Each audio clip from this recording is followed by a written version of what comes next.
છોટાઉદેપુરમાં વરસાદી માહોલ જામ્યો। 2 દિવસના વિરામ બાદ વહેલી સવારથી જ વરસાદી માહોલ છવાયો છે। વહેલી સવારથી જ વરસાદ વરસી રહ્યો છે તો વરસાદ વરસતા વાતાવરણમાં ઠંડક પ્રસરી છે। તો 2 દિવસ બાદ વરસાદ વરસતા ખેડૂતોમાં આનંદની લાગણી છવાઈ।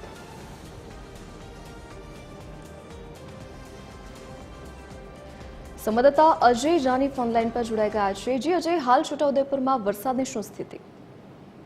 જી દર્દી, આપને જણાવ છેલ્લા 2 દિવસથી વરસાદે વિરામ લીધો હતો, ત્યારે આજે વહેલી સવારથી છોટાઉદેપુર પંથકમાં કાળા ડિબાંગ વાદળો ઘેરાઈ ગયા હતા અને વહેલી સવારથી વરસાદી માહોલ જામ્યો હતો।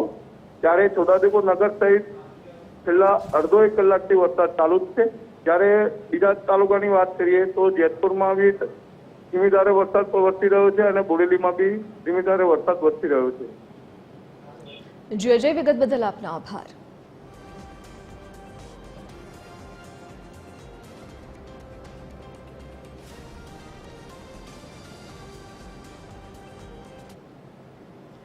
ગુજરાતમાં છેલ્લા 3 દિવસથી કેટલાક વિસ્તારોમાં છૂટોછવાયો વરસાદ વરસી રહ્યો છે।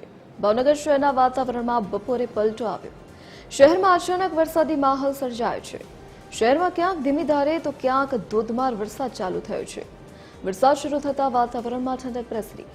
આ ઉપરાંત જિલ્લાના વલભીપુર અને મહુવામાં પણ ઝરમર વરસાદ શરૂ થયો। અમરેલી શહેરમાં પણ મેઘાવી માહોલ જામ્યો। સવારથી વાદળછાયું વાતાવરણ સર્જાયું, ત્યારબાદ બપોરે મેઘમહેર થતા વાતાવરણમાં ઠંડક પ્રસરી। ધીમી ધારે વરસાદ વરસતા ખેડૂતોમાં ખુશની લહેર જોવા મળી। તો વલસાડના કપરાડાના જંગલ અને ડુંગર વિસ્તારમાં ભારે વરસાદ વરસ્યો। અંતરિયાળ ડુંગરાળ વિસ્તારમાં પ્રકૃતિ સોળે કળાએ ખીલી ઉઠી છે। મહારાષ્ટ્ર બોર્ડર પર આવેલા બારપુરા ગામનો ધોધ સોળે કળાએ ખીલી ઉઠ્યો છે। પાટણ શહેરમાં ગત રાત્રેથી ધીમી ધારે વરસાદ વરસ્યો। ધીમી ધારે વરસાદ વરસતા ખેડૂતોમાં આનંદનો માહોલ જોવા મળ્યો।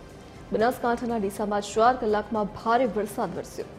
ભારે વરસાદની અસર ગ્રામીણ વિસ્તારોમાં પણ જોવા મળી।